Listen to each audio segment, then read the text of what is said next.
और जनाब, तो लास्ट टाइम बात कर रहे थे हम एसिड्स बेसिस की। इस वीडियो में बात करेंगे सॉल्ट्स की। सॉल्ट्स किसे कहते हैं, डबल सॉल्ट्स क्या है, सॉल्ट्स की टाइप्स क्या होती हैं। इसके बाद हम पीएच और इंडिकेटर्स की बात करेंगे, जिसके ज़रिए हम ये आइडेंटिफाई कर सकते हैं कि जो सब्सटेंस हमारे पास गिवन है वो सब्सटेंस एसिड है, बेस है, जैसे दूसरे अल्फाज में अल्कलाइन भी कह सकते हैं, या फिर वो सॉल्ट है। तो ये तमाम बातें हमें कैसे पता चलेंगी, न्यूट्रलिटी के बारे में, न्यूट्रलाइजेशन किसे कहते हैं, ये तमाम चीज़ें I will discuss in today's lecture. So the topic is the salt. Salts are the substances formed by the neutralization of acid or a base। कि वो substances जो acid और base के मिलने के बाद बने, और complete neutralization हो या नहीं हो, but neutralization जरूर होगी। So those substances which are formed by the neutralization of acid and base are called the salts। मतलब जब कभी भी तुम salt का reaction salt बनाना चाह रहे हो, so you have to react the acids with the base। आप कभी भी acid का base के साथ आप acid के साथ reaction करोगे by the complete or partial neutralization, चाहे वो न्यूट्रलाइजेशन मुकम्मल हो या पार्शियल हो, it will result in the formation of salts। और इसके नतीजे में आपके पास जो कंपाउंड बनेगा वो सॉल्ट ही बनेगा हमेशा।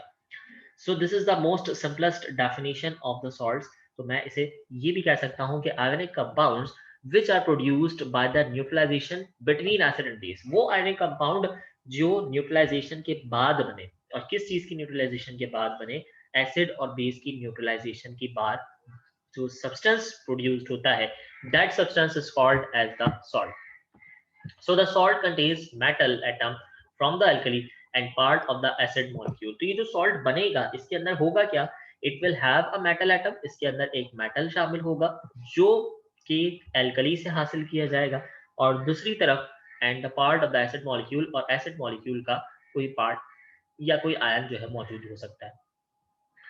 For example sodium hydroxide molecule जो है वो HCl के साथ रिएक्शन कर रहा है। अब ये जब सोडियम हाइड्रोक्साइड HCl के साथ रिएक्शन करेगा, it will result in the formation of sodium chloride and water molecule. हमने बात की है कि when ever acids react with the base, जब कभी भी एसिड बेस के साथ रिएक्शन करते हैं, they result in the formation of salt and water obviously. इसी तरह से दूसरी एग्जांपल अगर हम कंसीडर करें, so that is the potassium hydroxide, it is going to react with the nitric acid. अगर हम पोटेशियम हाइड्रोक्साइड का रिएक्शन करते हैं एसिड के साथ जो कि नाइट्रिक एसिड है, तो अगर हम इसके साथ रिएक्शन करेंगे, it will result in the formation of potassium nitrate KNO3 और H2O वाटर मॉलिक्यूल। तो वाटर मॉलिक्यूल बनेगा, और वाटर मॉलिक्यूल के साथ साथ आपके पास जो दूसरा सॉल्ट बना है विच इज पोटेशियम नाइट्रेट। तो पोटेशियम नाइट्रेट जो है वो प्रोड्यूस होगा।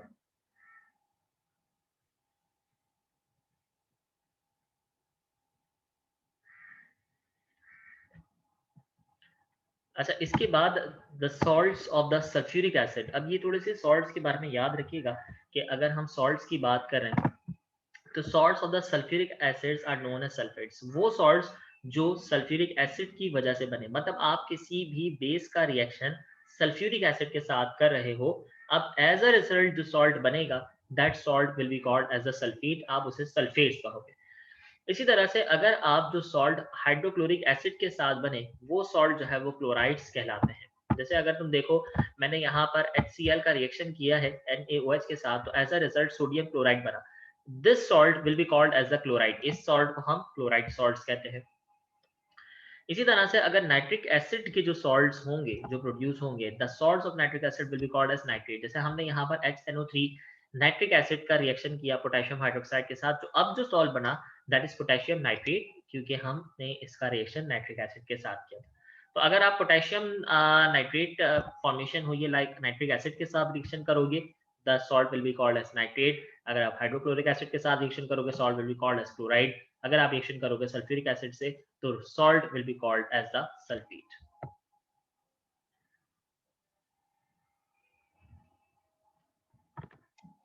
क्लासिफिकेशन अगर हम देखें, तो सॉल्ट्स की तीन कैटेगरीज हो सकती हैं, और वो तीन कैटेगरीज होती हैं एसिडिक सॉल्ट्स, बेसिक सॉल्ट्स या फिर नॉर्मल सॉल्ट्स। यानी तीन तरह का सॉल्ट जो है वो प्रोड्यूस हो सकता है। अब ये तीन तरह के सॉल्ट्स कैसे हो सकते हैं, पहले बात करें एसिडिक सॉल्ट्स की। तो the salts which are formed by the partial neutralisation, मैंने अभी कहा था कि आपके पास जब सॉल्ट की फॉर्मेशन होगी तो न्यूट्रलाइजेशन दो तरह की होगी, या तो कंप्लीट न्यूट्रलाइजेशन या पार्शियल। पार्शियल का मतलब होता है इनकम्प्लीट, या फिर जो है हम दूसरे अल्फाज में कह सकते हैं कि आधी जो है न्यूट्रलाइजेशन हो गई या आधी जो है न्यूट्रलाइजेशन नहीं हुई। तो वो न्यूट्रलाइजेशन जो कि पार्शियल है और किस तरह से होगी partial neutralisation of acid by the base कि इसके अंदर आपका एसिड जो है वो कंप्लीटली तौर पे न्यूट्रलाइज्ड नहीं हो सका। जैसे अगर मैं आपको मिसाल दूं, रिएक्शन यहाँ लिखा हुआ है, सोडियम हाइड्रोक्साइड सल्फ्यूरिक एसिड के साथ रिएक्शन कर रहा है। तो एज अ रिजल्ट हमें पता है कि बनना क्या है, एक तो बनेगा salt and second thing will be the water molecule.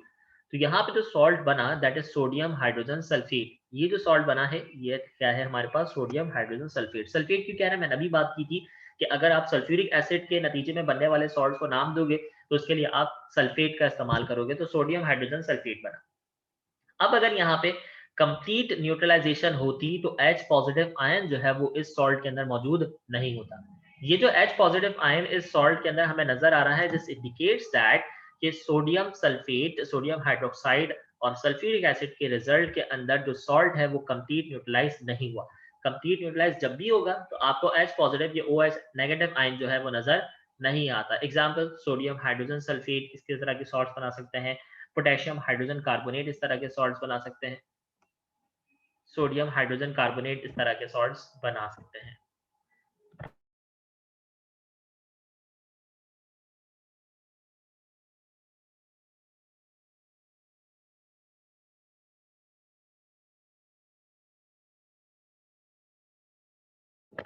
ये तो बात हो गई एसिडिक सॉल्ट्स की। तो एसिडिक सॉल्ट्स क्या होते हैं, जो कि कंप्लीटली न्यूट्रलाइज्ड नहीं होते, जिसके अंदर एसिड का कोई पार्ट जो है वो अपियर रहता है या बज़ाहिर जो है वो बच जाता है। दूसरे सेंटेंसेस में हम ये बात करेंगे। बेसिक सॉल्ट्स क्या होते हैं, which are formed by the partial neutralisation of the base with the acid, जिसके अंदर बेस का कोई पार्ट जो है वो अपियर हो जाता है या जो है वो मुकम्मल तौर पे न्यूट्रलाइज्ड नहीं होता। अगर हम रिएक्शन की बात करें तो रिएक्शन, मैंने मैग्नीशियम हाइड्रोक्साइड का रिएक्शन लिखा है हाइड्रोक्लोरिक एसिड के साथ। तो अब देखो मैग्नीशियम हाइड्रोक्साइड जब इस हाइड्रोक्लोरिक एसिड के साथ रिएक्शन कर रहा है तो एज अ रिजल्ट बन रहा है एक सॉल्ट और एक बन रहा है वाटर मॉलिक्यूल। इस सॉल्ट के दरमियान में हमें हाइड्रोक्साइड आयन जो है वो नजर आ रहा है। This hydroxide ion indicates that कि यहाँ पे बेस जो है वो कंप्लीटली तौर पे न्यूट्रलाइज नहीं हुआ। And again this is a partial neutralisation. तो अगर एसिडिक सॉल्ट्स की बात करें तो एसिडिक सॉल्ट्स के अंदर जो है वो एच आयन जो है वो बच जाता है।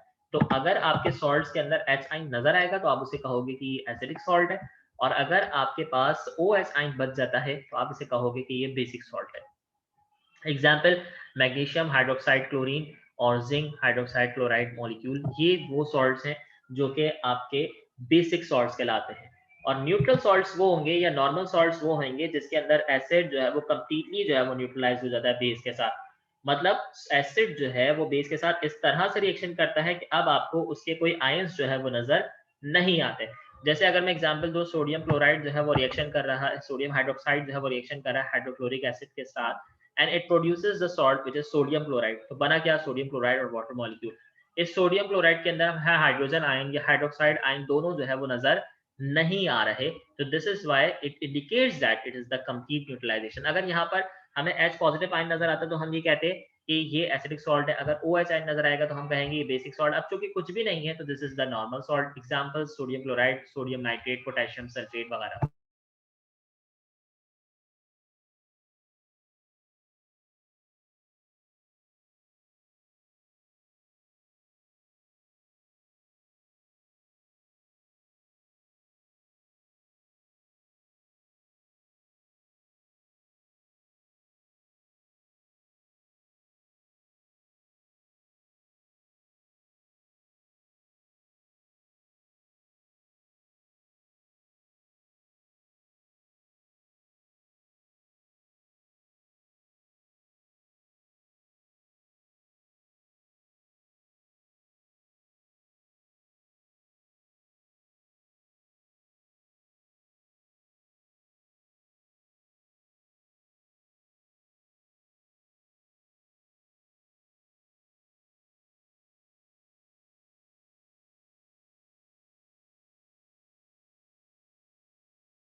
तो एसिडिक सॉल्ट्स वो होते हैं जिसमें हाइड्रोजन आयन की कंसंट्रेशन जो है वो बच जाती है।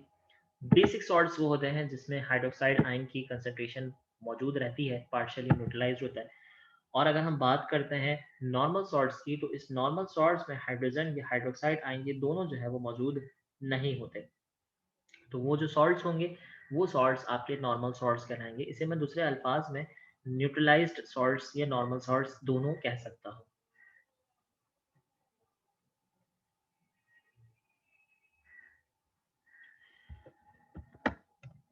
डबल सॉल्ट्स क्या होते हैं? व्हेन टू स्पेसिफिक सॉल्ट्स, कि जब दो स्पेसिफिक सॉल्ट्स जो हैं वो आपस में क्रिस्टलाइज्ड हो जाएं, क्रिस्टलाइजेशन के मैकेनिज्म के जरिए वो डबल सॉल्ट्स कहलाते हैं। जैसे अगर तुम देखो तो पहला फॉर्मूला यहाँ लिखा हुआ है पोटैश एलम, और मैंने कहा पोटेशियम सल्फेट एक सॉल्ट है और दूसरा सॉल्ट है एल्यूमिनियम सल्फेट। तो ये दो सॉल्ट आपस में कॉन्जुगेट हो गए, मिल गए by the mechanism of crystallisation. Crystallisation के अमल के तहत ये दोनों सॉल्ट्स आपस में मिल गए and results in the formation of a double salt. अब ये दो सॉल्ट मिल गए तो ये कहलाते हैं डबल सॉल्ट। फॉर्मूला इसका है potassium sulphate, aluminium sulphate and 24 water molecules. This water molecules states that कि these are the water of crystallisation, ये वाटर ऑफ क्रिस्टलाइजेशन कहलाते हैं। ये जो चार फॉर्मूले आपके पास इस वक्त स्क्रीन पे लिखे हुए हैं, these are the most important formula which even examiner asked in your exams। आपसे सिर्फ 3 नंबर के लिए कोई 3 फॉर्मूले पूछे जा सकते हैं। आपसे कहा जाएगा पोटैश एलम का फॉर्मूला लिखिए, या आपसे कहा जाएगा give the chemical formula of the following substances और डबल सॉल्ट्स, पोटैश एलम, मोहर सॉल्ट्स, क्रोम एलम या कार्नोलाइट। इन चार में से कोई भी 3 आपसे फॉर्मूला जो है वो पूछा जा सकता है, और आपने इनके सेम फॉर्मूले एज इट इज कॉपी करके लिखने होंगे जो इस वक्त आप स्क्रीन पर देख रहे हैं। तो मोहर सॉल्ट कॉम्बिनेशन होता है आयरन सल्फेट और अमोनियम सल्फेट का सॉल्ट्स का। क्रोम एलम जो है वो पोटेशियम सल्फेट और क्रोमियम सल्फेट का कॉन्जुगेट होता है, जबकि कार्नोलाइट जो है पोटेशियम क्लोराइड और मैग्नीशियम क्लोराइड का जो है ये कॉन्जुगेट होता है। So these are the 4 most important formula. बात करते हैं इंडिकेटर्स की। तो indicators are the substances which help you to find out whether a solution is acidic or not। मतलब आपको कैसे पता चलेगा कि जो सॉल्यूशन है वो एसिडिक है, वो एल्कली है, या फिर वो न्यूट्रल है। तो हम कुछ इंडिकेटर्स का इस्तेमाल करते हैं, जैसे यूनिवर्सल इंडिकेटर है, मिथाइल ऑरेंज है, या पीएच मीटर है। तो इस तरह के इंडिकेटर्स का हम इस्तेमाल करते हैं, और ये इंडिकेटर्स हमें बताते हैं कि ये जो सॉल्यूशन तैयार हुआ है, ये जो सॉल्यूशन मौजूद है, ये सॉल्यूशन एसिडिक है, बेसिक है या फिर न्यूट्रल है। ये तमाम बातें हमें इंडिकेटर से पता चलती हैं। तो होगा क्या, अगर हम लिटमस पेपर की बात करें तो they can change the colour in acid और एल्कलाइन सॉल्यूशन। मैंने फिजिकल प्रॉपर्टीज ऑफ एसिड्स की वीडियो में भी बात की थी कि आप अगर एसिड के अंदर लिटमस पेपर डालेंगे तो क्या होगा, और एल्कलाइन सॉल्यूशन के अंदर अगर आप लिटमस पेपर डालेंगे तो क्या होगा। इसी तरह से different indicators change to different colours. Different indicator जो है वो डिफरेंट कलर्स में अपीयर होते हैं। ये तो लिटमस पेपर है, इसके अलावा मिथाइल ऑरेंज भी हो सकता है, इसके अलावा फिनोक्साइड भी हो सकता है। तो मुख्तलिफ इंडिकेटर्स हम ये आइडेंटिफाई करने के लिए इस्तेमाल करते हैं। लिटमस टेस्ट की अगर हम बात करें तो लिटमस भी क्या है, एक इंडिकेटर है जिसका नाम मैं बार बार बोल रहा हूं। तो it changes colour in acid and alkaline solution. ये क्या करता है, red in an acid. Litmus जो है वो एसिड के अंदर रेड कलर का अपीयर होता है। मतलब अगर आप इन सॉल्यूशंस की बात करें तो यहाँ पे बहुत सारे सॉल्यूशंस हैं, सब्सटेंसेस हैं, जैसे लेमन जूस है जिसमें सिट्रिक एसिड होगा डेफिनेटली, कार्ब बैटरी है इसमें भी एसिड होता है, अमोनिया गैस है ये लिक्विड फॉर्म में मौजूद है, मिल्क है, विनीगर है। तो अब हमें कैसे पता चलेगा इन सब्सटेंसेस में से कौन सा एसिड है, कौन सा बेस है, या कौन सा न्यूट्रल है। तो हम इसमें लिटमस पेपर इंसर्ट करके देखेंगे। अगर इसका कलर रेड शो हुआ तो इट मीन ये एसिड है। लाइक मैं लेमन जूस के अंदर एसिड लिटमस पेपर डालता हूँ तो इसका कलर जो है वो रेड शो होगा, बिकॉज इट कंटेन्स एसिड, और वो एसिड जो है वो सिट्रिक एसिड कहलाता है। इसी तरह बैटरी के अंदर भी एसिड होता है, तो ये भी रेड कलर यहाँ पे शो करेगा। लेकिन अगर जो सॉल्यूशन है हमारा वो ब्लू कलर में अपीयर होता है तो हम ये कहेंगे कि वो जो सॉल्यूशन है वो अल्कली है। तो इस तरह से हम ये आइडेंटिफाई कर सकते हैं कि अगर कलर आपका लिटमस पेपर का रेड अपीयर हो रहा है तो आप कहोगे कि वो आपका जो सब्सटेंस है वो एसिड है, और अगर ब्लू कलर अपीयर हो रहा है तो आप कहोगे कि वो बेस है। अलबत्ता अगर आप मजीद डायग्नोस करना चाह रहे हो कि ये जो सब्सटेंस आपको पता चल गया कि ये एसिड है, लेट्स सपोज लेमन एसिड है और लेमन जूस के अंदर एसिड है, तो आपको पता चल गया रेड कलर का। अब आप कह रहे हो कि नहीं मुझे ये भी मालूम करना है कि इसकी स्ट्रेंथ कितनी है। तो इस स्ट्रेंथ के लिए हम यूनिवर्सल इंडिकेटर का इस्तेमाल करते हैं। तो universal indicator changes colour in acid and alkalis. ये भी क्या करेगा, कलर चेंज करेगा। जैसे एसिड्स के अंदर इसकी स्ट्रेंथ जो है वो बहुत ज्यादा होगी। अगर आप स्क्रीन को गौर से देखें तो मैंने यहाँ पे नंबर्स शो किया है और इसी तरह से पीएच मीटर जो है वो होता है यूनिवर्सल इंडिकेटर में। तो इसमें नंबर्स लिखे हुए हैं 0, 1, 2, 3, 4, 5, 6, इसके बाद 7 और ये न्यूट्रल है। मतलब कोई भी सॉल्यूशन जिसके अंदर ना एसिडिटी है ना बेसिसिटी है वो न्यूट्रल होता है। लाइक अगर मैं वाटर मॉलिक्यूल की बात करूं और वाटर मॉलिक्यूल के अंदर यूनिवर्सल इंडिकेटर इनपुट करता हूं, इंसर्ट करता हूं, तो मुझे ये पता चलेगा, आइडेंटिफाई होगा कि ये जो सॉल्यूशन है ये न्यूट्रल है। अगर इसका कोई कलर अपीयर होता है, लेट्स सपोज इसका कलर जो है वो कुछ ऑरेंजिश टाइप जो है वो अपीयर हो रहा है, तो मैं ये कहूंगा कि ये एसिड है। और कितनी स्ट्रेंथ है तो मैं ये भी बता सकता हूँ, इसकी स्ट्रेंथ जो है वो 4 है। इसी तरह से इसकी स्ट्रेंथ इस कलर्स के जरिए हम ये बता सकते हैं, जो कलर उस सॉल्यूशन के अंदर अपीयर होगा तो हम ये बता सकेंगे कि इसकी स्ट्रेंथ जो है वो किस बिना पर कितने इसकी वैल्यू रखती है। इसी तरह से बेस की याद रखो, 0 से 6 तक का जो वैल्यू होती है ये इंडिकेट्स करती है कि आपका सॉल्यूशन जो है वो एसिड है। और अगर हम बात करें एसिड्स की पार्टिकुलर स्ट्रेंथ की, तो ये भी याद रखिएगा, जितना सॉल्यूशन आपका न्यूट्रल से दूर होगा, मतलब जितनी ज्यादा आपकी एसिडिटी की बात हम कर रहे हैं, जितना ज्यादा सॉल्यूशन स्ट्रेंथ को अगर हम देखें, तो जितना ज्यादा 7 से दूर होगा उतनी ही ज्यादा उसकी स्ट्रेंथ होगी। मतलब अगर मैं कहूँ एसिड है और उस एसिड की स्ट्रेंथ जो है वो पीएच मीटर पर 0 रिकॉर्ड हो रही है, it's mean it is highly acidic. और जितना सॉल्यूशन की पीएच 7 से करीब होगी तो वो उतना ही वीक होगा। मतलब अगर कहता हूँ कि सॉल्यूशन एसिड हमारे पास जो है इसके पीएच 6 आ रही है, तो इसका मतलब ये वीक एसिड है। इसी तरह से बेस होगा, अगर इसकी स्ट्रेंथ हमें 8 मालूम हो रही है तो हम कहेंगे कि ये वीक बेस है। और अगर हम 14 की बात करें तो मैं ये बताऊंगा कि ये जो बेस है ये स्ट्रॉन्ग बेस है। तो ये कलर्स इंडिकेशंस होती है। और सेम इसी तरह से हम पीएच स्केल का भी इस्तेमाल कर सकते हैं। अब हम करते क्या है बेसिकली, हम एप्लीकेशंस की बात करें न्यूट्रलाइजेशन की। न्यूट्रलाइजेशन मैंने आपको बताया था कि जब कभी भी एसिड रिएक्शन करता है बेस के साथ, वो फॉर्म करता है बेस के साथ रिएक्शन करने पे सॉल्ट और वाटर। अब जो ये न्यूट्रलाइजेशन हुई इसके जरिए क्या होगा, तो देखो इंसेक्ट स्टिंग्स, आपको किसी मच्छर ने आके जो है वो बाइट कर लिया, किसी दूसरे इंसेक्ट ने आपको आकर बाइट किया, तो दीज स्ट्रिंग्स आर एसिडिक, ये एसिडिक होती हैं क्योंकि इनके जो स्ट्रिंग्स है उसमें एसिड जो है वो मौजूद होता है। तो अब आपको वहां पर जिस हिस्से पे, जिस ऑर्गन पे, जिस स्किन के पार्ट पर आपको ये इंसेक्ट्स आकर स्टिंग करता है, वहां पर आपको जलन होने लगती है, वहां पे दाने टाइप जो है वो अपीयर होने लगते हैं, वो जगह जो है वो रेडिश हो जाती है, फ्लेयर अपीयर होने लगता है। तो इन तमाम चीज़ों को आप कवर कैसे कर सकते हो, आप इसे न्यूट्रलाइज़ करोगे। और न्यूट्रलाइज़ करने के लिए आप क्या इस्तेमाल कर सकते हो, हाँ, आप बेकिंग सोडा इस्तेमाल कर सकते हो, बेकिंग पाउडर इस्तेमाल कर सकते हो, जिसके ज़रिए वहाँ पर उस पार्ट पे क्या हो जाएगा, न्यूट्रलाइज़ेशन होगी और आपको कोई जलन, कोई दर्द, कोई तकलीफ महसूस नहीं होगी। इसी तरह से अगर आपको इंडाइजेशन हो रही है, इंडाइजेशन का मतलब होता है कि खाना हज़म नहीं हो रहा, जिसे दूसरे अल्फाज में बदहज़मी कहते हैं। तो अवर stomach carries around hydrochloric acid, मैंने बात की थी कि हमारे स्टमक के अंदर भी जो है वो हाइड्रोक्लोरिक एसिड मौजूद होता है। And too much of this leads to digestion, कि अगर आपकी हाइड्रोक्लोरिक की कंसंट्रेशन बहुत ज्यादा बढ़ जाए तो आपका खाना हजम नहीं होगा। तो ऐसी कंडीशन में भी आपको क्या करना है, आपने अपने स्टमक को न्यूट्रलाइज करना है। और न्यूट्रलाइज करने के लिए आप वहां पे भी क्या करोगे, आप किसी बेस का इस्तेमाल करोगे। अब ऐसा नहीं है कि आप बेस उठा के पी लो, आप इस बेस में बेकिंग सोडा, बेकिंग पाउडर का इस्तेमाल करते हो, या फिर आप पर्टिकुलरली जिन टैबलेट्स का इस्तेमाल करते हो कि अगर आप खाना हजम नहीं हो रहा था, तो जो टैबलेट्स आप इस्तेमाल करते हो, that tablets are basically the salts, वो सॉल्ट्स होती हैं, वो सोडा होता है ताकि आपको आकर वो न्यूट्रलाइज कर सके। So these are the applications of neutralization. So this is all about for today's lecture. Wish you all the best of luck.